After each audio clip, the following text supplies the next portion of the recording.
ان کے متعلق لوگ بہت سی ڈراؤنی باتیں کیا کرتے تھے کہ عمارت کے اندر ایک بلند چٹان ہے، اس چٹان کو کاٹ کر بہت سے کمرے اور ان کمروں کے نیچے بھی کمرے بنے ہوئے تھے، ان کے اندر وہی جا کر واپس آ سکتا تھا جو ان سے واقف تھا۔ بہت مدت سے کسی نے ان کھنڈروں کے اندر جانے کی جرات نہیں کی تھی۔ مشہور ہو گیا تھا کہ اندر جنوں بھوتوں کا بسیرا ہے، اندر سانپوں کا بسیرا تو ضرور ہی تھا۔ سانپوں کے ڈر سے کوئی اس کھنڈر کے قریب سے بھی نہیں گزرتا تھا۔ بڑی خوفناک کہانیاں سنائی جاتی تھیں۔ اس کے باوجود یہ 4 آدمی جو لڑکی کو اغوا کر کے لے گئے تھے ان کھنڈروں میں داخل ہو گئے، اور داخل بھی اس طرح ہوئے جیسے یہی ان کا گھر تھا۔ وہ غار نما کمروں، غلام گردشوں اور اندھیری گلیوں میں سے بغیر رکے گزرتے گئے۔ آگے مشالوں کی روشنی تھی، ان کے قدموں کی آہٹوں سے چمگادڑ اڑتے اور پھڑ پھڑاتے تھے۔ چھپکلیاں اور رینگنے والی کئی چیزیں ادھر ادھر بھاگتی پھر رہی تھیں۔ اندر مکڑیوں کے جالے اور کائی بھی تھی۔ وہ چٹان میں بنے ہوئے ایک کمرے سے داخل ہوئے۔ وہاں ایک آدمی مشل لیے کھڑا تھا جو ان کے آگے آگے چل پڑا۔ آگے سیڑھیاں تھیں جو نیچے اترتی تھیں۔ وہ سب نیچے اتر گئے اور ایک طرف مڑ کر ایک وسیع کمرے میں داخل ہو گئے۔ وہاں فرش پر بستر بچھا تھا، اس کے ساتھ بڑی خوشنما دری تھی۔ کمرہ سجا ہوا تھا۔ لڑکی کو بستر پر ڈال کر اس کے منہ سے کپڑا کھول دیا گیا۔ لڑکی غصے سے بولی، میرے ساتھ یہ سلوک کیوں کیا گیا؟ میں مر جاؤں گی، کسی کو اپنے قریب نہیں آنے دوں گی۔ اگر تمہیں وہاں سے اٹھا نہ لیا جاتا تو کل صبح تمہیں جلاد کے حوالے کر دیا جاتا۔ ایک آدمی نے کہا، میرا نام فیض الفاطمی ہے، تمہیں میرے پاس آنا تھا۔ باقی 2 کہاں ہیں؟ تم اکیلی کیسے پکڑی گئی ہو؟ رجب کہاں ہے؟ لڑکی مطمئن ہو گئی اور بولی، میں خدا کا شکر بجا لاتی ہوں جس نے مجھے بڑی بڑی خوفناک مصیبتوں سے بچا لیا۔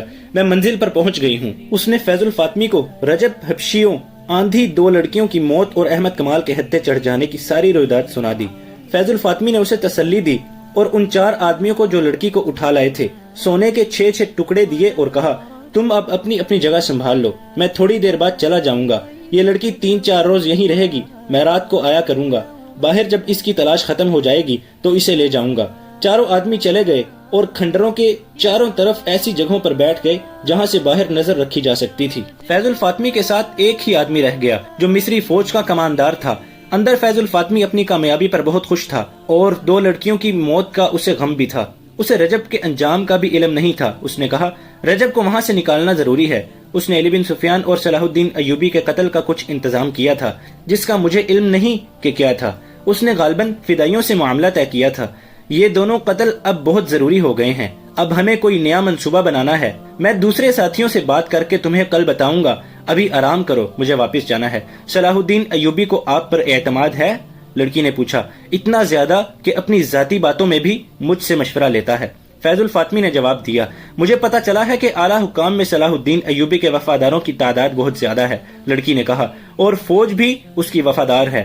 یہ صحیح ہے۔ کماندار جو وہاں موجود تھا بولا، اس کا سراغ رسانی کا محکمہ بہت ہوشیار ہے، جہاں کوئی سر اٹھاتا ہے اس کی نشاندہی ہو جاتی ہے۔ اعلیٰ حکام میں 2 اور ہیں جو صلاح الدین ایوبی کے خلاف کام کر رہے ہیں، ان کے نام آپ کو مختصر فیض الفاطمی بتا سکیں گے۔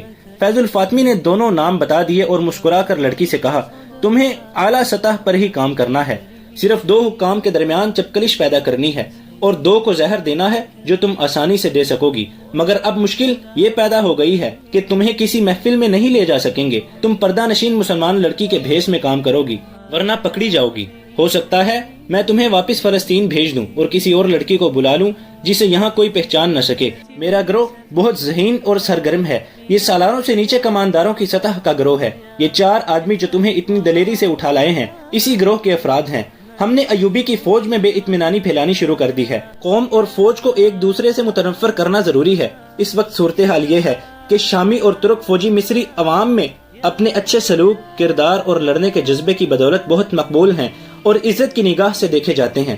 سوڈانیوں کو شکست دے کر انہوں نے شہریوں کے دلوں میں عزت کا اضافہ کر لیا ہے۔ ہمیں فوج کی اس عزت کو مجروح کرنا ہے، سالاروں اور دیگر فوجی حکام کو رسوا کرنا ہے۔ اس کے بغیر ہم صلیبیوں اور سوڈانیوں کی کوئی مدد نہیں کر سکتے۔